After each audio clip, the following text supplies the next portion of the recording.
buenas noches. Soy Raimundo Tenorio y me da mucho gusto darle la bienvenida a Cuentas Claras y compartirle lo que acontece en el mundo de la economía, las finanzas, las bolsas y los mercados. Como siempre, le compartimos nuestras redes sociales de la Agencia Mexiquense de Noticias para que nos siga en Facebook y en Twitter, @MX Noticias y @Raimundo Tenorio. Además de recomendarle que descargue el código QR que aparece en la pantalla, el cual lo llevará a nuestro sitio web de AMX Noticias.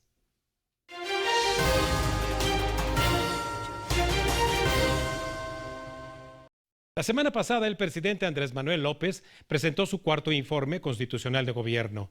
Independientemente del número de falsas afirmaciones pronunciadas en dicho informe, vale la pena destacar que en el ámbito económico el balance no es del todo halagador y de manera muy oportuna empezó a circular el nuevo libro del doctor Macario Esquetino, México en el precipicio, el fracaso económico de la cuarta transformación, que da cuenta de una amplia revisión de las principales políticas públicas, programas y proyectos de este gobierno. Por ello es que le agradezco mucho al doctor Macario Esquetino converse con nosotros esta noche y hablarnos más acerca de su libro. Buenas noches, Macario. Raimundo, muy buenas noches, muchísimas gracias por esta oportunidad. Al contrario, amigo mío, mira, no puedo decir que cayó en mis manos. Yo lo busqué, como seguramente muchos cientos y ya miles de lectores lo están haciendo, pero qué mejor que tener al autor de esta obra aquí frente a las cámaras. Mi querido Macario, me gusta mucho y que estoy seguro que quien ha empezado a leer tu libro, el esbozo que haces de Andrés Manuel López en cuanto a este estilo de gobernar y la forma en que toma decisiones a través de los años. Sí, Raimundo, yo conocí a López Obrador por ahí de septiembre, octubre de 1996, por invitación del ingeniero Cárdenas. Él fue el que me pidió que ayudara a Andrés Manuel cuando estaba convirtiéndose en presidente del PRD y pues decidí empezar el libro platicando eso un poquito para dar una semblanza de la personalidad del presidente, porque la personalidad es muy relevante en la manera como se toman decisiones. Platico lo que yo conocí en los 11, 12 meses en los que estuve trabajando como asesor económico del presidente del partido, es decir, de López Obrador. Después, la invitación que me hizo para acompañarlo rumbo a la jefatura de gobierno de la Ciudad de México, invitación que yo decliné, y a partir de ello analizo lo que hizo en el gobierno de la ciudad, porque mucha gente lo evalúa positivamente cuando en realidad es muy parecido a lo que estamos viendo hoy. Él era muy autoritario al interior del gobierno de la ciudad, pero además fue muy opaco en términos de información económica. Tomó decisiones que en el largo plazo han sido muy costosas, específicamente el tema de la pensión para adultos mayores, que le ha costado mucho a la Ciudad de México. Y bueno, pues es lo mismo que está haciendo ahora. Entonces, me parecía que era importante dar este planteamiento para que los amigos que leen los libros, los amigos del auditorio, tengan una idea más clara de cómo es él. Sí, en esa construcción, desde luego, no de la personalidad, sino de sus conocimientos y su visión acerca del mundo de Andrés Manuel, tú destacas esta apuesta que hace por el petróleo. Efectivamente, creo que él vio en Tabasco este estallido de producción petrolera que ocurrió en los años 70 y él se quedó con la idea de que efectivamente el petróleo puede generar desarrollo. Él lo vio en su estado, y esto pues era cierto para Tabasco en los años 70, pero no es tan cierto para el México completo del siglo XXI. Y sin embargo él cree que esto pues puede ser el camino del desarrollo y le ha apostado muchísimo a Pemex, una apuesta que nos ha costado una gran cantidad de recursos y que desafortunadamente no ha dado resultado. En esta apuesta se incluye también a la Comisión Federal de Electricidad y en este paradigma que tiene acerca de que las empresas estatales son mejores que la empresa privada. Sí, él tiene ideas que se construyeron en los años 70. Él llegó a estudiar a la Ciudad de México en esa década, conoció el gobierno de Luis Echeverría siendo estudiante, fue el momento del gran estallido de producción petrolera en Tabasco, y él se quedó con la idea de que eso es lo que debería ser para que México fuese desarrollado. Es curioso porque pues en esa época esas ideas fracasaron y tratar de hacerlas 50 años después pues no parece muy lógico, pero eso es en lo que él cree, y desafortunadamente pues está ocurriendo lo mismo que en aquella época, Raimundo. No está funcionando. En la revisión, Macario, que nos compartes, haces desde aquella política asistencialista en el gobierno de la Ciudad de México y después ahora trasladada al ámbito federal, y para ti es un termómetro que mide el nivel de riesgo en el cual el gobierno de Andrés Manuel conduce a un fracaso. Es que a la hora de sumar los costos, Raimundo, pues el dinero se acaba. Ojalá y el dinero fuera infinito y todos pudiéramos tener todo el que necesitamos, pero no es así y se empieza a acabar. A Pemex le hemos metido cada año 500,000 millones de pesos. La cancelación del aeropuerto de la Ciudad de México y la construcción del Felipe Ángeles costaron 500,000 millones de pesos. La refinería nos va a costar 500,000 millones de pesos. El tren Maya, que nunca va a arrancar, va a costar 500,000 millones de pesos. Y si a eso le sumamos lo que se está dando de pensiones ahora a todos los adultos mayores, que todo el mundo se emociona por eso, pues no alcanzan los recursos, y yo lo que sí veo ya es un camino directo a una crisis fiscal para el fin del sexenio. Destacas también como punto de quiebre, desde luego, la decisión, aún sin tomar posesión del poder, allá por octubre del 2018, de haber cancelado el proyecto del aeropuerto, y esta ruptura que continuó después con el desprestigio, la denostación, el acabar con reputaciones de la iniciativa privada. Es entonces que la iniciativa privada cae entonces en cuentas de que no va a salir adelante con ningún proyecto de Andrés Manuel. Yo creo que muchos inversionistas nacionales y extranjeros tenían dudas de qué iba a hacer López Obrador. En el momento que él cancela la construcción del aeropuerto, que era la obra de infraestructura más grande de América Latina en ese momento, pues todo el mundo se da cuenta que efectivamente es un peligro y prefieren dejar de invertir. Algunos mantuvieron algunas inversiones que ya traían, pospusieron otras, pero en general la inversión en México se desploma a partir de ese momento. Al día de hoy de hecho salieron los datos de consumo e inversión para el mes de junio, y traemos una construcción que está 15 puntos abajo de lo que estaba en el momento en el que el señor canceló el aeropuerto.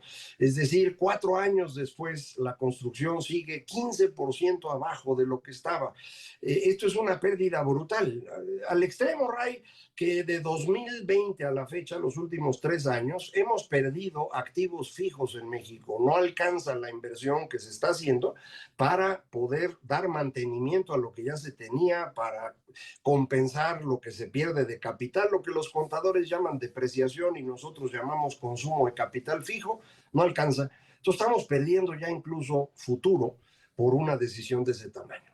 Sí, Macario, Andrés Manuel destaca que si en algo le ha cumplido a los trabajadores es en hacer recuperar el poder adquisitivo de sus salarios, y tú adviertes de que la política salarial puede ser un experimento no muy bueno. Yo creo que no es un experimento muy bueno. El salario mínimo, que es donde ha habido grandes aumentos, prácticamente se duplicó de 2017 a la fecha. Sin embargo, si uno ve el aumento del salario promedio que se tiene en los trabajadores formales, el incremento que hubo durante el sexenio de Vicente Fox es mayor que el que se está teniendo ahorita. Y eso que en aquella época no hubo aumentos así brutales del salario mínimo.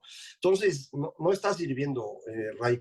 No estamos teniendo un efecto general del aumento de los salarios mínimos sobre el resto de la economía. Entonces, no está teniendo un impacto significativo, y creo que eso ya se nota. La gente se empieza a enojar porque ni se generan muchos empleos, ni los salarios son más grandes, y la comida sí está empezando a costar ya mucho.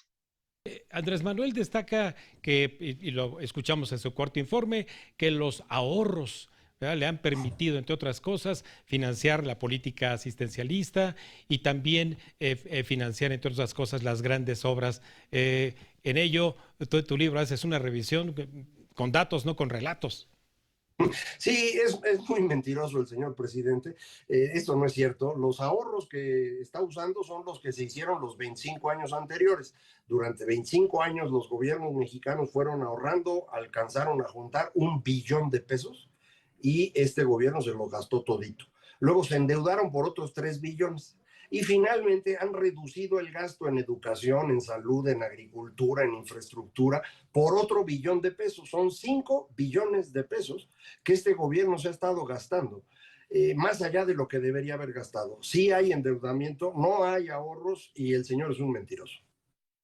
Macario, la austeridad evidentemente también ha sido parte de su propaganda, pero tú dices que llevar esta austeridad es una locura. Es una locura, Ray. Esto no es austeridad, esto es una tragedia.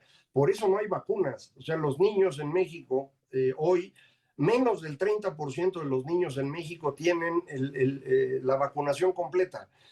México era un ejemplo mundial en vacunación y hoy menos del 30% se está vacunando. No ha habido medicamentos, hay unos problemas muy serios de abasto y el señor dice que no hay ningún problema, que es austeridad republicana o ahora franciscana. Está destruyendo al Estado mexicano, Ray.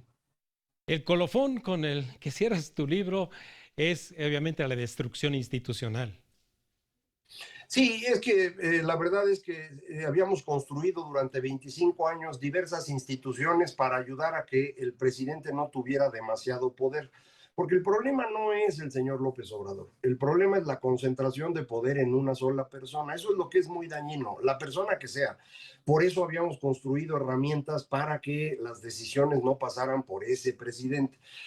López Obrador quiso concentrar el poder y nos ha mostrado por qué eso no es buena idea. Sin importar las intenciones de una persona, si tiene todo el poder, va a cometer muchos errores. Y al destruir las instituciones, eso es lo que ha ocurrido. Vamos a tener que rehacer esas instituciones, Ray, y nos va a tardar fácil una generación. Caray, finalmente, Macario, tu gran preocupación, la desilusión. Sí, yo estoy muy preocupado porque muchísimos mexicanos confiaron en López Obrador. Eh, yo entiendo por qué lo hicieron y creo que está bien, pero ahora que no les cumplió y que las cosas van a estar peor en 2024 de lo que estaban en 2018, pues todos esos mexicanos se van a enojar y procesar el enojo de la población no es una cosa simple, y menos cuando no hay instituciones, cuando los partidos políticos están débiles, cuando no hay recursos fiscales. Va a ser un proceso muy difícil el 24.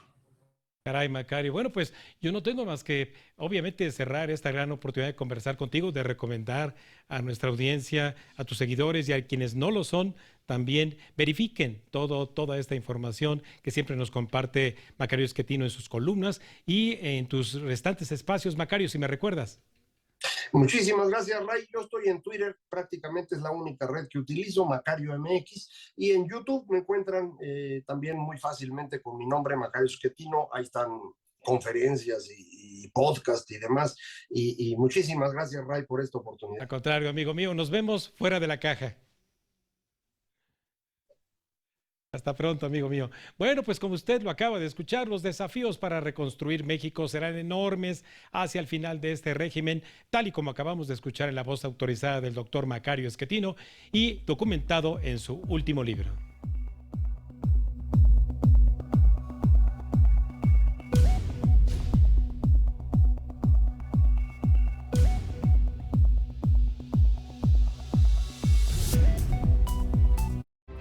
Estás viendo Cuentas Claras con Raimundo Tenorio.